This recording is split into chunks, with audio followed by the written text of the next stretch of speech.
Hi guys, and welcome to a video explaining how to start rogue transmission in the tank from both the Chinese side and the Russian side. So to kick things off, what we're going to do is have a little look at the loadout that I'm running with at the minute. I'm running with the AP Shell HMG, APS and thermal camo. In my opinion, this gives me the best all-round setup, so I can deal with tanks, I can deal with infantry, and if I don't have a gunner, then I can try and be more sneaky to limit the effect of getting out to repair, so I don't really need to do that as much. Now the first thing I like to do when spawning on the Chinese side is push straight past my gimme flag onto Delta, dealing with any infantry or any transport helicopters or something that might have pushed onto the flag before me, and then just using good target acquisition and target priority to get rid of infantry as fast as possible. Hopefully at this point you've got another tank backing you up, and possibly the enemy team's been a bit slow in spawning in or a bit slow in getting their tanks onto flags, and they'll have been capping their gimme flags, giving you a chance to get onto this flag. Now the reason I take this flag first is not because there's an attack helicopter, and not because it gives me any sort of benefit like that, but it's a really difficult flag to cap if they then go and cap your gimme flag, in my opinion. And it's also a really difficult one to cap if they have a really good tanker on their team or a good jet pilot. You have good cover from the Russian side with the big hill and with snipers up on that hill spotting you with the PLDs and things, so you're going to be locked a lot of the time. So it's a good idea to get this flag locked down as soon as possible. As you can see in this video, I've stayed up here to cap the flag while one of my squad mates in the other tank has gone down to Charlie. Now this is quite a good option. You can either split or you can cap flags together, but what I like to do is cap a flag and then split off, so one goes to the bottom, one goes to the top. Being clever with your APS at this point is also really important. As you can see, I'm not running with a gunner, so whenever I have an enemy tank or an enemy to deal with who has an RPG, then the best idea is often to pop your APS early and then deal with them as fast as possible. Quite often with APS, people suggest using it as a get out of jail free card, but I want to stay on the flag as long as possible, so popping it early, it gives me another chance to hit it about 25 seconds later, so that's the way I like to deal with it.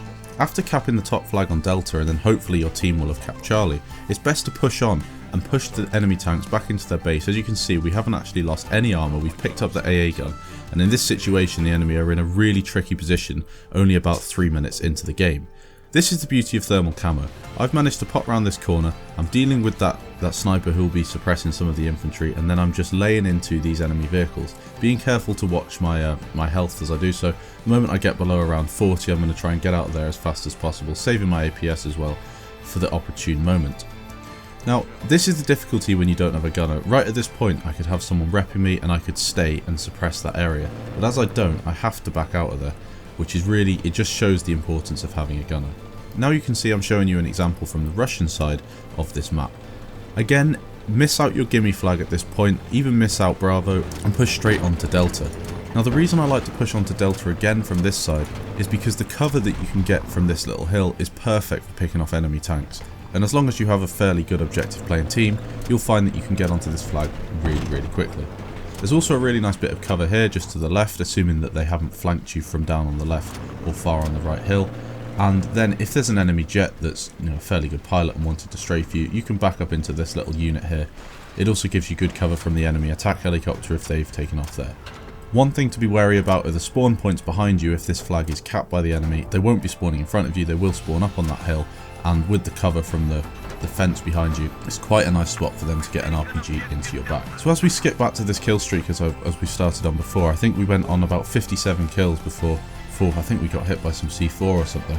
We have pushed the enemy all the way back into their base, but if you have a look at the map, you can see that they have managed to get behind us and cap some other flags. Now this is the problem with having jets and transport helicopters on this map. So what you have to do is be mobile all the time. You can't just camp like on a few of the other tanking maps. You have to make sure that you're rotating and capping flags, killing enemies, getting the squad wipes, and then pushing round. It's not really that big a deal after you've started the match to keep a certain flag, in my opinion. It's useful if you can keep the central flags, as it means that you've got really good spawn points for the rest of your team.